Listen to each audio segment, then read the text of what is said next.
Good evening. Nice and warm and toasty in here. Isn't it interesting how in Texas we turn into such weather weenies? Doesn't matter where we come from originally, but when we get to Texas and our blood thins out and it's lower than 40 degrees, we're just dead in the water. And we don't want to go anywhere, and we just kind of huddle up, and we're so bad that way. So I'm glad you're here. Hopefully we can get a chance to talk about a couple of things tonight that maybe helps, and I hope maybe makes your week coming up a little bit easier as we kind of start out the new year. I heard an interesting quote the other day from, I believe it was Mark Twain, who said the two most important dates of your life are number one, when you're born, and number two, when you figure out why you're here, when you figure out why you were born. Well, I think that's kind of important for us to be able to understand maybe what our purpose is. And we think, well, in the gospel, we think we know what our purpose is. But the problem is that part of what we get taught in the church is that we sat in a council in heaven and we heard about the plan of happiness. This is the plan of happiness. We're living the plan of happiness. I had a man sitting in my office the other day, and he went, "So where's the joy in all of this?" Life was really hard, and he was having a hard time, and he just like, I'm doing everything I thought I was supposed to be doing. Where's the joy? And got me thinking that sometimes I think in the grind of everything that's going on in our lives, especially when you're battling singlehood, that sometimes you feel like happiness and joy just got sucked right out of you at certain times. And so I'll kind of address that tonight a little bit if I can. So, who are you? Now, regardless of who you are and where you come from, you can't escape one really important point. And that is, you were created to joy. To be joyed. And to be enjoyed. Now, what does that mean? Well, it means that your eternal destiny, everything you were kind of formed for, was to create you, to put you into a place where you can joy. Now, in the church, when we talk about somebody having joy, being filled with joy, in the scriptures it has a really specific definition of joy. And that is, joy is living the kind of life God lives.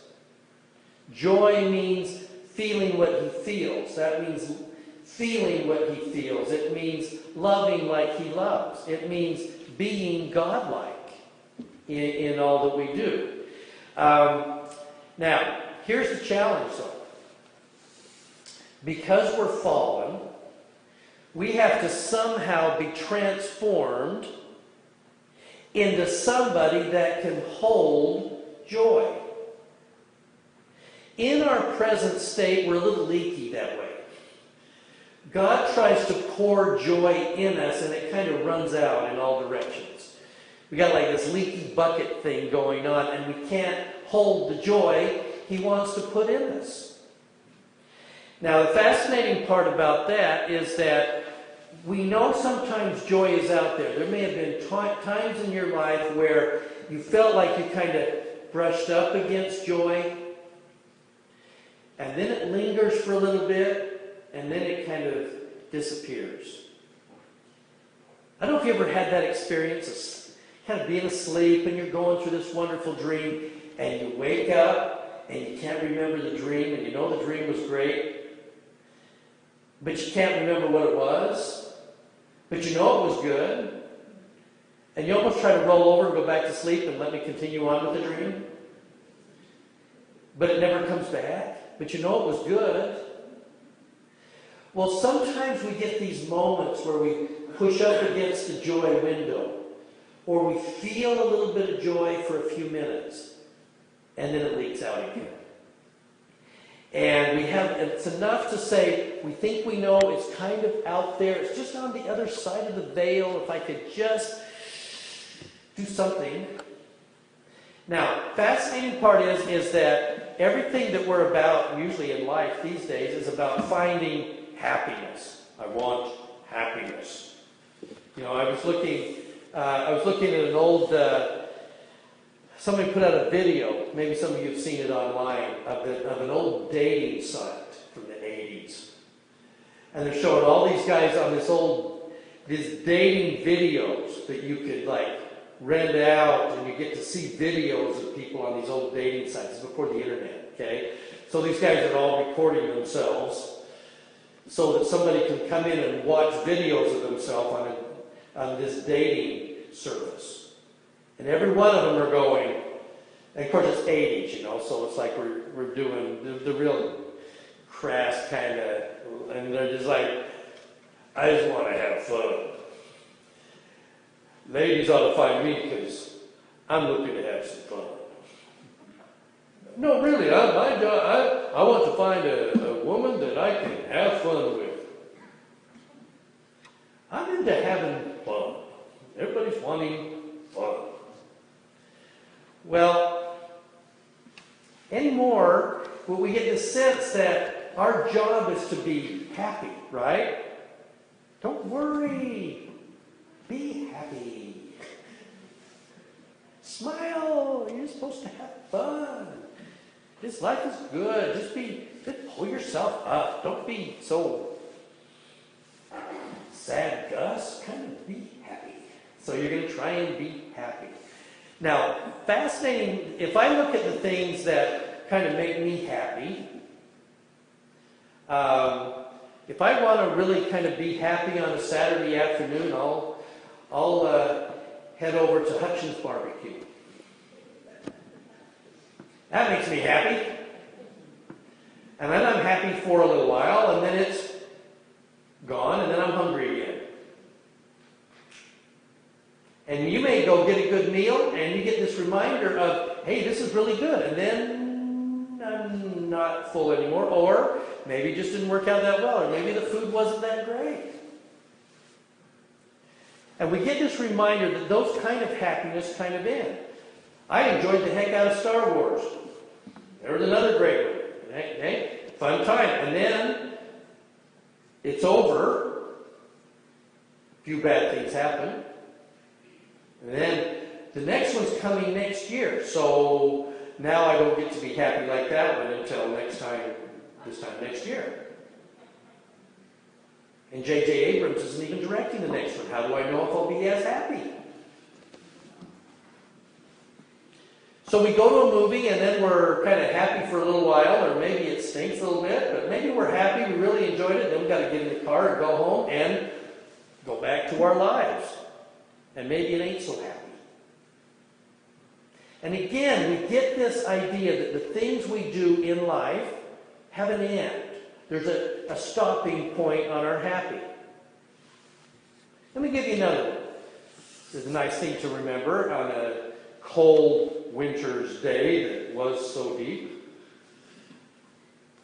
It's a nice warm spring day and we go out and it's nice and warm and we're out in the sun and it's a blue sky and we're just enjoying that. Now the next day it might be raining or the sun goes down and it ends again. Again, the things we're looking for happiness have this ending point on them and then they're over. What happens if you enjoy the summer day too much? You didn't bring your sunscreen. Well, now that happy makes you miserable. So it was supposed to be happy. I did the happy. I wanted the happy so much. I stayed out in the happy all day long. I didn't go inside. I didn't put on any sunscreen because I wanted to enjoy the happy. I'm soaking in all the happy I can get. And tomorrow, I'm way miserable. Now, let's say the next day is a nice, happy spring day. But you're in pain. Or maybe you've lost somebody that's important to you and you're actually mourning. Is that happy anymore? If you're hurting and happy is supposed to be happening and happening is a bright spring day, it ain't so happy. In fact, sometimes when we're hurting and happy is going on and somebody else is enjoying the happy, we're mad. I'm hurting, I'm angry, you're happy. I'm mad at you because you're having happy and I'm not. We get caught up in what is happy and what is not. The problem is all of our worldly happies have a beginning and an end. They're never meant to be eternal. And when we talk about joy, that we're going to talk about tonight, joy is eternal in nature. It lingers. It stays.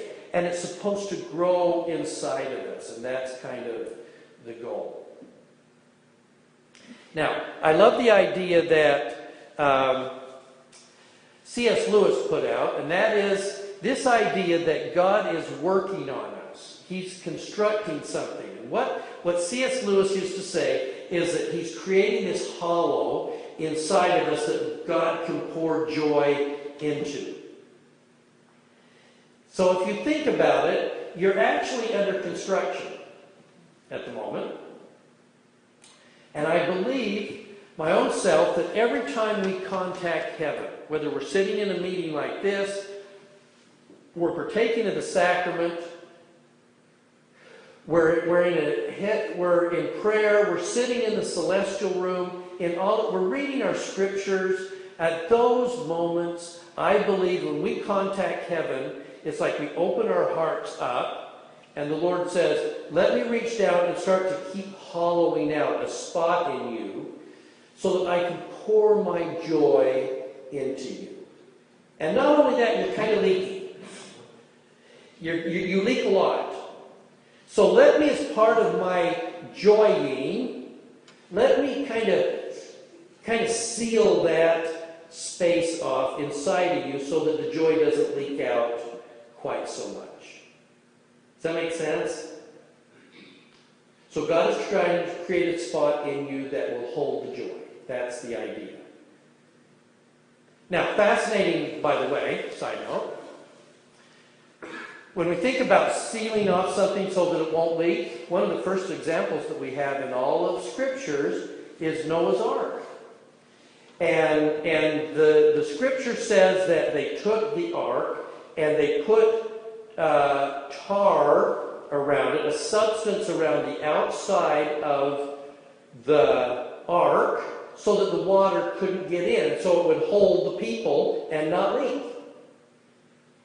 The word that is used to cover the pitch, the pitch that was used on the ark, is in Hebrew called kafar. Do you know what the English translation for kafar is?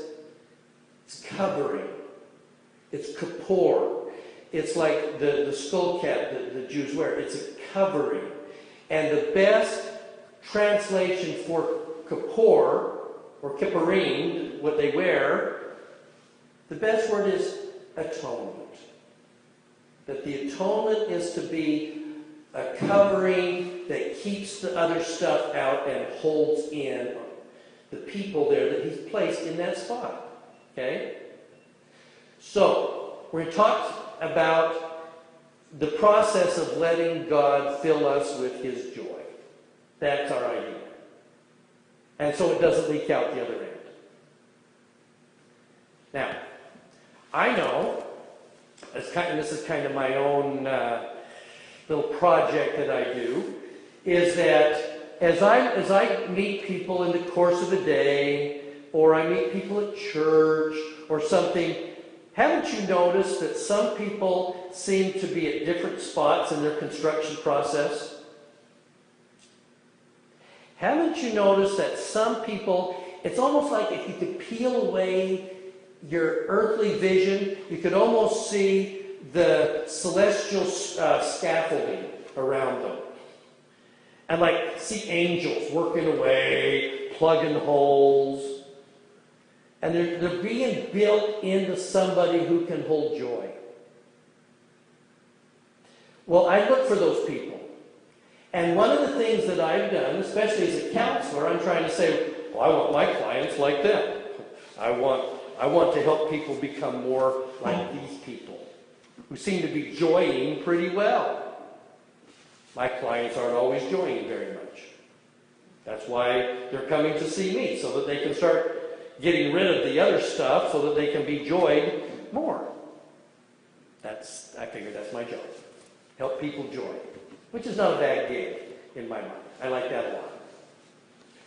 So, here's what I've noticed, and is that there seems to be certain characteristics of people who seem to joy better, who seem to be more open to God's construction project, who put themselves in a place to be joyed. Does that make sense? Okay, so what I want to do is just, for the remainder of the time, kind of go through some of the characteristics and traits of good joyers, people who seem to joy well. Is that fair? Okay. All right. So, trait number 1. People that joy, people that are in the process of being joyed and being constructed to joy, my experience is that good joyers are very unfailingly kind. Good joyers, kind, are very, very kind to people around them. Doesn't matter whether it is family, friends, waitress at a restaurant, the pushy lady that pushes in front of you at the supermarket because it's more important to her to push you out of the way because she's got to get through that line and get out of there. The kid with the weird hat that cuts you off in traffic. Good joyers are unfailingly kind to almost everybody they meet. Now, we might check ourselves and say, well, how am I on the kind scale? Now, let's face it. When we get to this point in our life, and it doesn't matter whether you're single or married or been divorced or never married or whatever, guys, we have scars. We got wounds, man. We've been through it. We got stories. I mean, if you're going to meet somebody for the first time, like if you're at a dance or you're just kind of sitting at a potluck and you're sitting across from each other, it's like, well, tell me about you. And I know what that is. You want to know about this much. What do you do and where do you live and what ward do you live in? You want about that much of that, right? What you really want is, tell me your stuff. What kind of stuff you carry? But I don't want too much of that stuff. Give me an idea. Because I got my stuff and I'm not sure I want to tell you that stuff. I'll give you a little bit of the stuff. If you get to know me better, you might get more of the stuff, but most of my stuff I'm keeping. But it's enough of our experiences where if we understood our ability, we should be the kindest people on the planet. Because we know what we know. There is no excuse for a Latter-day Saint to know what we know and be unkind to just about anybody. It's who we are. It's what we know.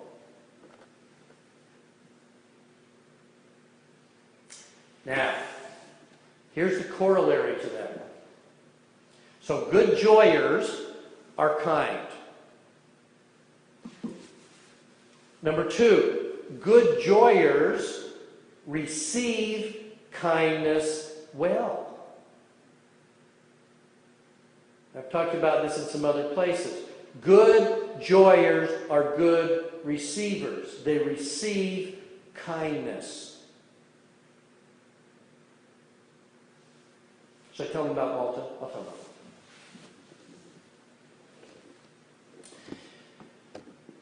Got back a few weeks now from a trip. Supposed to be going to the Holy Land. At the last minute, the cruise ship decided that they were going to be a little nervous and they weren't comfortable going to Israel. So instead, our little Bible group that we had on board the ship ended up going to some pretty fun places. Ephesus, Corinth, Athens, Crete, a number of great places. But on Sunday, we were stopping in the island of Malta. Malta is British, in the middle of all these Greek islands. Malta has a small branch.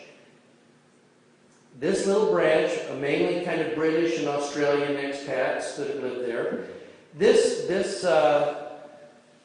branch has about 25, 30 people in it that meet on Sunday in this little space on the island of Malta. Well, it turned out that on our ship we had 4 LDS groups, about 150 LDS people.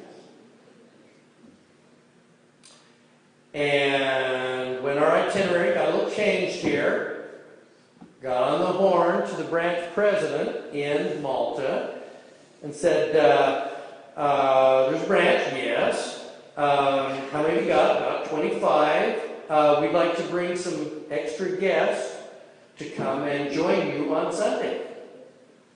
Good. How many? About 150. And he said, okay. So one of the first things that they did in Malta is that this wonderful little branch president went down to the city hall and found the biggest space that he could locate to rent out for the Sunday that we were in Malta. One that would hold about 200.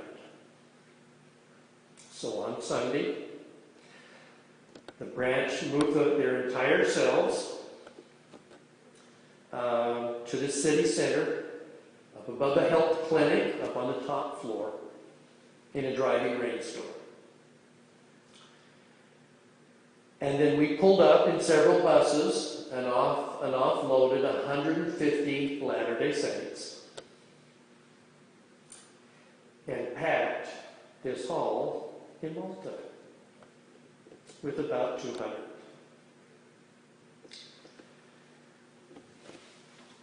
I don't believe, brothers and sisters, that any experience we might have had, and Jordan, you agree with me on this, any experience we might have had in Israel might have topped what we felt in that ranch.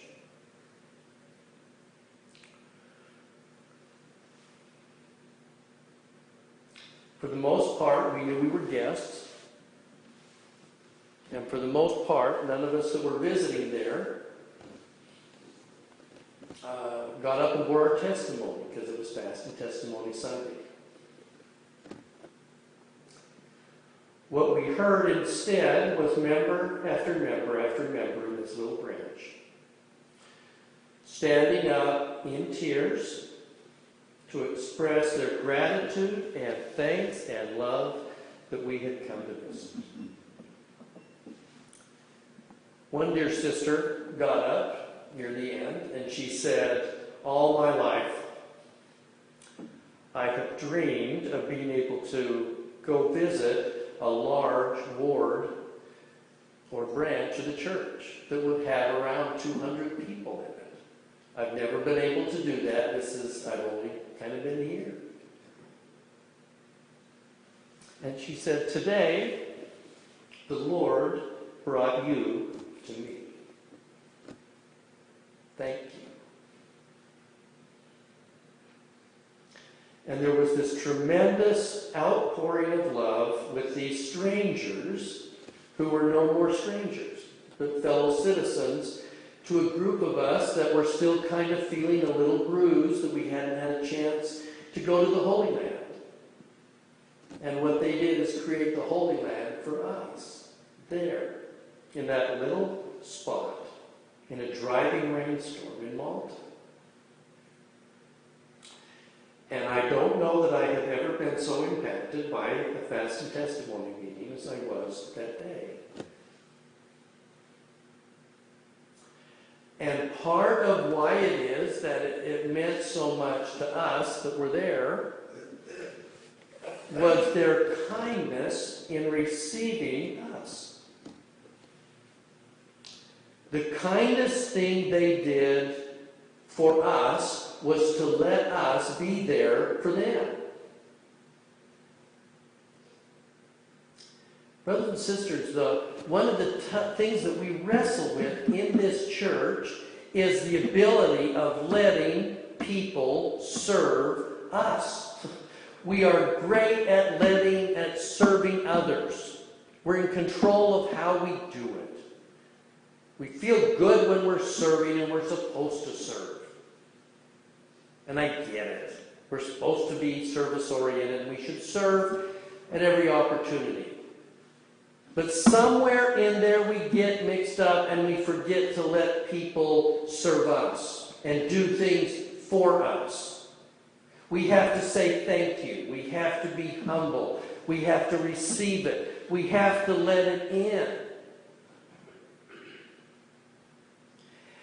And yet, the moment that we're receiving somebody else's service is the closest we will come to understanding the atonement. Because the atonement is us getting something we didn't deserve in the first place. We didn't deserve it and we got it. We expected a little, we got a lot.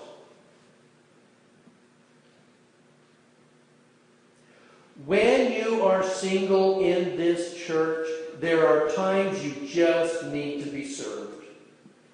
There are times that you need to reach out. And if you're going to turtle up inside your pride and not ask for help, and then be hurting in your apartment because nobody's there for you, and you're not willing to open your mouth and say, I'm lonely, I need some help, or bang on the bishop's door until he opens it, you almost deserve what you get. We need to be served, and part of being joyful is allowing people to be there for you. Now, in this society that you have, in this singles community, you have people who know what you're going through. They get it. They've been there. And we got to ask for help. And, well, if I ask for help, they might say no, or I don't think I deserve it. Or I feel like I asked for help too much. Or I asked somebody and they said no. Then ask somebody else. Part of being joyful is the ability to say, I needed your help and you were there. Thank you. Instead, what happens, we get up in a setting like this and we're asked to speak in church, and somebody says afterwards, Georgia, that was a wonderful talk. And you go, nah, it wasn't that great. I ran out of things to say. Threw the thing together from last night. I forget that whole middle section, and I'm not sure you heard me. Or we'll do this, and I love this one. Here's the spiritual cover. Well, it wasn't me. I just started speaking, and the Lord filled me, and so I was just a vessel, and I was just lifted above myself. So it wasn't really me at all. So thank the Lord, and I was just lucky I didn't screw it up. So I can't take it. So you can't take a compliment? No, that would be selfish. I don't know how to do that. Stop it! Because we get caught up in that. There are times you've worked your tail off for days to get ready for a talk, and you have studied and you have prepared and you fasted, David, and you went to the temple and you put some thoughts together, and it came together very well. And somebody says, that was a wonderful talk, and you say, thank you. I appreciate that. I worked hard on that. I'm glad you enjoyed it. And I'm glad that the Spirit was there. People who joy accept service. They're good receivers. So, people who joy are kind. People that joy are good receivers. Here's the next one. People who joy are very fast forgivers. People who joy are very fast forgivers. They forgive quickly. Not because unfairnesses didn't happen. They did. But because it ain't worth it to hang on to anything very long. Let me, for a minute. Georgia, can I borrow you for a sec?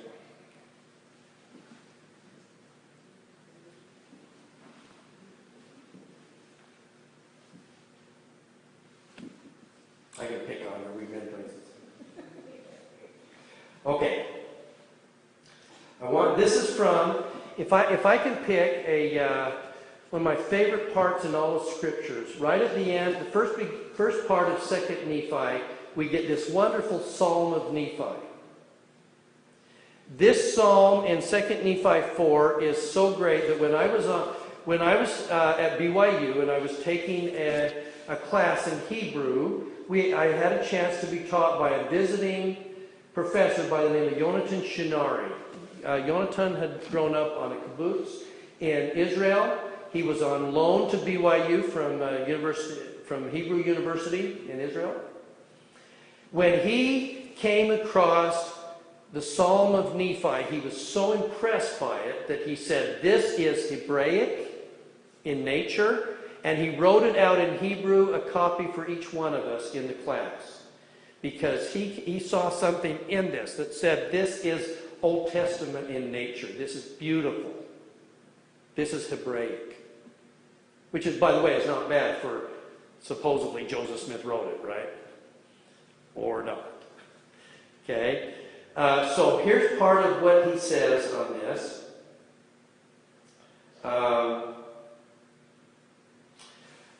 Georgia, why don't you start with verse 20? My God has been my support. He hath led me through mine afflictions in the wilderness. Okay, stop. How were his afflictions in the wilderness? How did Nephi do in the wilderness? His brothers tried to kill him. Yeah, it was awful. And they had the whole raw meat thing going, and the broken bow thing. Yeah, it was rough. So when he's talking about afflictions, he's not going like, it wasn't too bad. No, it was bad. Okay, and he hath preserved me upon the waters of the great deep. Isn't that nice? Okay, I was preserved. Keep going. He hath filled me with his love, even unto the consuming of my flesh. Okay, that's helpful. And then this verse. He hath confounded mine enemies unto the causing of them to quake before me. Wow, so he had enemies, and the Lord upheld him enough that he caused his enemies to quake.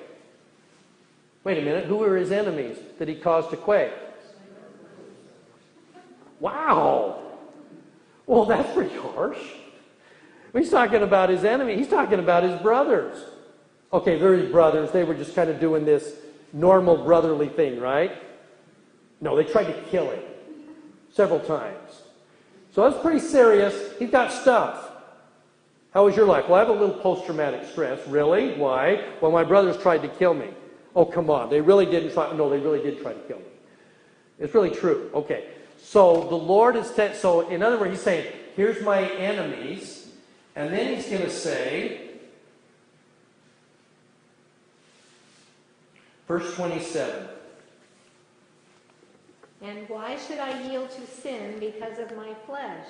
Yea, why should I give way to temptations that the evil one hath placed in my heart to destroy my peace and afflict my soul? Why am I angry because of my enemy? Ooh. Listen to that again. He says, why would I give place to temptation? What's the temptation? To be angry, right? To be, that I may give the evil one place in my heart to do what? Destroy my peace. Well, you might look at it and say, well, oh, come on, it wasn't that bad. No, it was really that bad. Well, if it was that bad, then he has a right to be angry, and no wonder he's not at peace. But the reality is, what's going on with Nephi? He's angry, and when he's angry, what happens? Destroys his peace. Nephi wants to be at peace, and he can't be at peace when he's mad at his brothers, who he calls his enemies. Wow, okay. And then we get this wonderful one in verse 28. Awake, my soul, no longer droop in sin. Rejoice, O my heart, and give place no more for the enemy of my soul. Isn't that awesome? Thank you. Awake, O my soul. No longer droop. Well, wait a minute. I have a right to be angry at my ex. I have a right to be angry at my mom, who was really rigid, or she was an alcoholic, or I have a right to be angry at whatever. Okay, legitimate things happen. But the problem is when we hold on to that kind of anger and grief and grudge, what happens to our peace? It's gone. And so what happens is that we have become captive to the worst moments of our life. We allow the worst people and the worst moments and the worst experiences, and we rent out a spot in our brain and let them live there and continue to beat us up. Awake, O your soul. Joyful people are quick forgivers. They let go quickly. Why? Not because what happened to them wasn't horrific, it may have been. But they let go quickly because their peace is more important than hanging on to the selfish actions of other people. Joyful people just let it go. You say, well, that's really easy to say. It is. I will let it go when they apologize. They will apologize when something freezes over. I will let it go when they make it right. I will let it go when they just get theirs. I will let it go when they quit doing this and this and this. I will quit being angry at my dad when he stops calling me up and saying this. I will quit being angry at my daughter when she stops doing this. I will let other people control how I feel. And I will withhold my joy and be miserable because of somebody else's selfish actions. Joyful people are quick forgivers. And so people sit in my office and say, how do I know I've forgiven? It's very easy. You know that you're forgiven when you're at peace. If you're not at peace, you haven't forgiven. Now, legitimately, there may be times that you're still grieving. And I get it. And give yourself a period of time to grieve. But joyful people are fast forgivers. They really are. Okay, so to this point, joyful people are kind. Joyful people are good receivers. Joyful people are fast forgivers.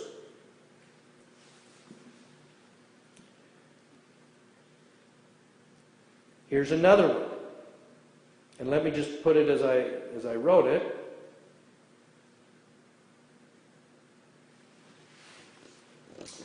In addition, those who search for joy, listen close, do not remain in toxic or destructive or abusive settings or relationships. Can you just say that one again? Those who are in search of joy do not remain in toxic or destructive or abusive settings or relationships. When their attempts at kindness are consistently met with hostility. They do the kindest thing possible. They leave. Joy cannot and will not grow in an environment of anger, intimidation, and hurtfulness. These attacks are attacks on your soul. They are attacks on your peace. They are contrary to the whisperings of heaven, which speaks in a still, small voice.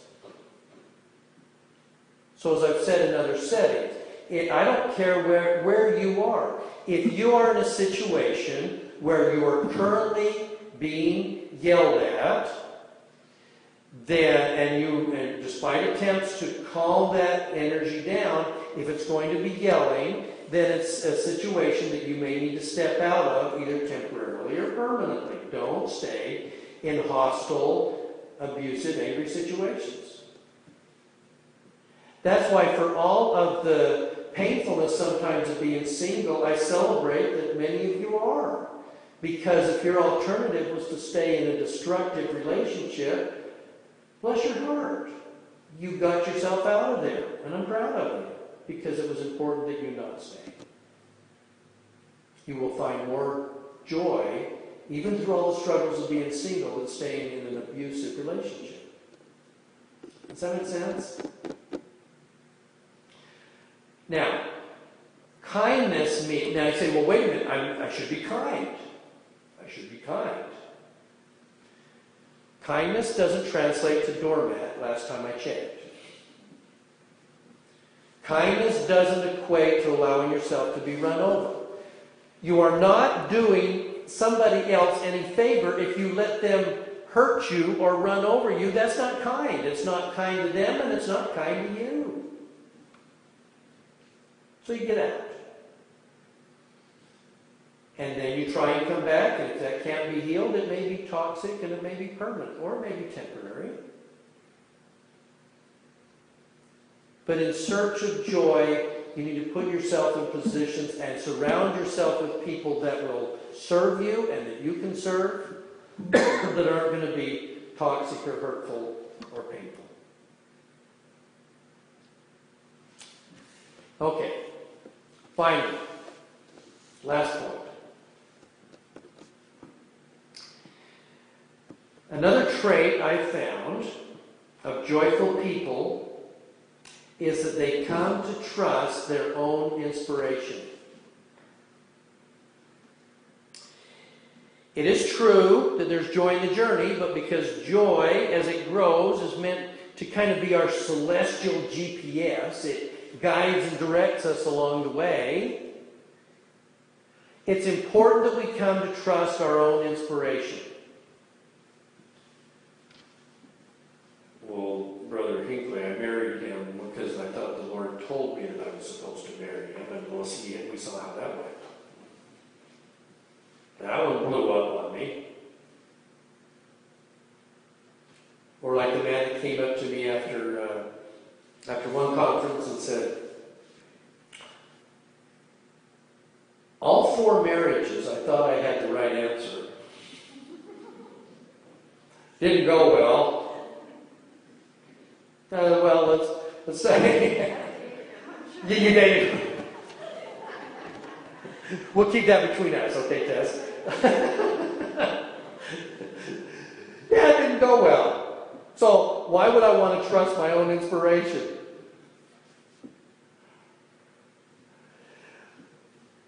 Part of the damage that comes, especially in the church, from having those experiences where we thought we got an answer and it blew up in our face, is that we quit trusting our own inspiration. Isn't it fascinating, I think? We were in Gospel Doctrine today. And I love the story. We're doing the Tree of Life. You probably did the same lesson. You're probably doing the same lesson in Malta, for all I know. fascinating that you've got Lehi running around in the dream in the wilderness, and along comes an angel, and he's rescued. It was a wilderness, and the angel says, "Follow me." So he follows the guy in the white robe, and what happens next? He ends up in a dark and dreary waste. Now, somewhere in there, I can almost picture Lehi going, "Well, that didn't work out very well. When I get rescued, it's supposed to be a good thing. I was in a wilderness, I followed the guy in the white coat, and now I'm in a waste. Thank you so much." There is no promise that when you get rescued that you will immediately be in a better situation. Let me give you two quick examples. Rocky Ridge and Martin's Cove. Two of the most harrowing experiences in our entire church history are the two handcart companies in 1857 out on the plains of Wyoming. The Willie Handcart Company ahead, the Martin Handcart Company behind, almost at the same moment. They're both snowed in. Salt Lake didn't know they were coming. The wagon trains hadn't been set yet. They were dying. And to the Willie Handcart Company comes the first set of wagons, and they find them, and they go, "You're too exposed. We're going to have to climb up this rocky escarpment to get to the other side." And the worst part for the Willie Handcart Company was having to climb Rocky Ridge in a blinding snowstorm. 17 people died at the top of that, and many are still buried there. And they had already been rescued.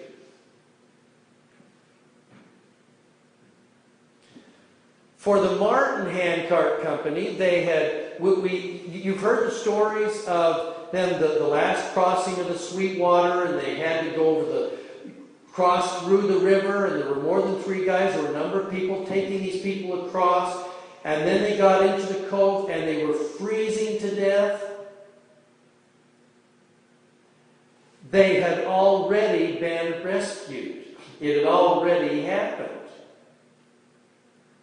I know my pioneer grandfather was one of the rescuers, along with Ephraim Hanks, that was featured in Ephraim's rescue.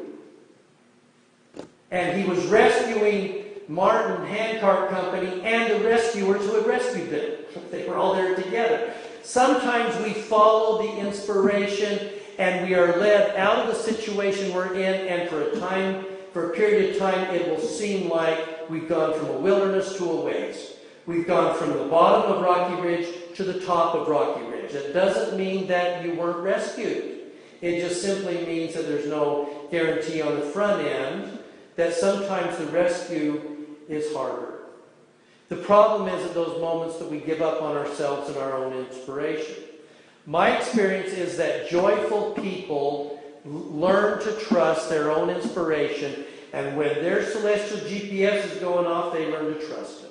They follow it. Because the Lord wants to lead them to joy. As it turned out, Lehi, sitting in the dark and dreary waste, simply needed one more angel standing there saying, "Look."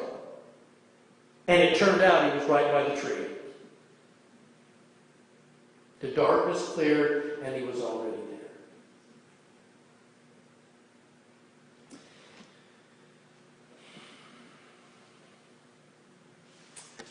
So let me finish with one last one then. One last one. So finally tonight, we wrap up. My experience with joyful people is that they live with a sense of awe. They are awed by stuff. They are excited by stuff. I've mentioned in other settings that my son married into a family and his father-in-law may be the most joyful man I've ever met in my life. And it's his attitude that draws people to him and has made his life rich and fulfilling. Last time he was in town, show up, where are we going to take him? Well, let's go get some barbecue. Okay, off to Hutchins we go. And I take him up to Hutchins, and afterwards I said, so how was that? And he goes, outstanding. It was outstanding. Okay? The next time he comes in town, we take him to another place. How was that? Oh, outstanding. It was wonderful. Okay? Last year he comes into town, we're going to send him down. Hey, it's spring, let's have you go see the Bluebonnets. Send him off. Why don't you go down here, go see the Bluebonnets. Afterwards, I talk to him. How are the Bluebonnets? Ah, amazing. Wow. Outstanding. Well, that's pretty infectious. I don't know that I have ever suggested somewhere or someplace or some activity or ran into him from the moment that I have known him where everything hasn't been outstanding. And you know what? He's not making it up. He's loving every minute of what he does. And it's infectious. When you're around him, everything is outstanding. People who live with awe and joy, listen closely, are more attractive, draw people to them, they are less lonely, they are more joy-filling for other people, because you live life in awe. You are awed by the wonderful things that happen around you. Things aren't just really cool, they are outstanding. So that's going to be my challenge to you tonight as we conclude. I want you to live an outstanding life. I want you to live a joyful life. That doesn't mean that bad things haven't happened. They have. Unfairness, things have happened to you. Your lives have turned out different than what you expected. It's been filled with some scars and some bumps and things that you wouldn't have anticipated. And I'm sorry they happened. But in the moment, when you are surrounded by these kind of people, guess what? It's outstanding. You are surrounded by really good people who understand where you are, who will love you if you'll let them, who will serve you if you will just extend yourself, and you love the moment, and you get to be joyful. My testimony is that the Lord intends you to be joyful. He intends to fill that hollow inside of you that came with being fallen. He intends to plug the holes and expand and grow your ability to hold and retain joy. That limitless joy that fills you can be then used to bless the lives of others. And guess what? As you fill the lives of others, your own joy bucket grows larger. And the leaking holes disappear. Until the perfect day when you have a celestial body that can eternally hold an endless, boundless, eternal joy that He intends for you. I bear you my testimony, that's His intent. That's why you were born, and that's your destiny. In the name of Jesus Christ. Amen.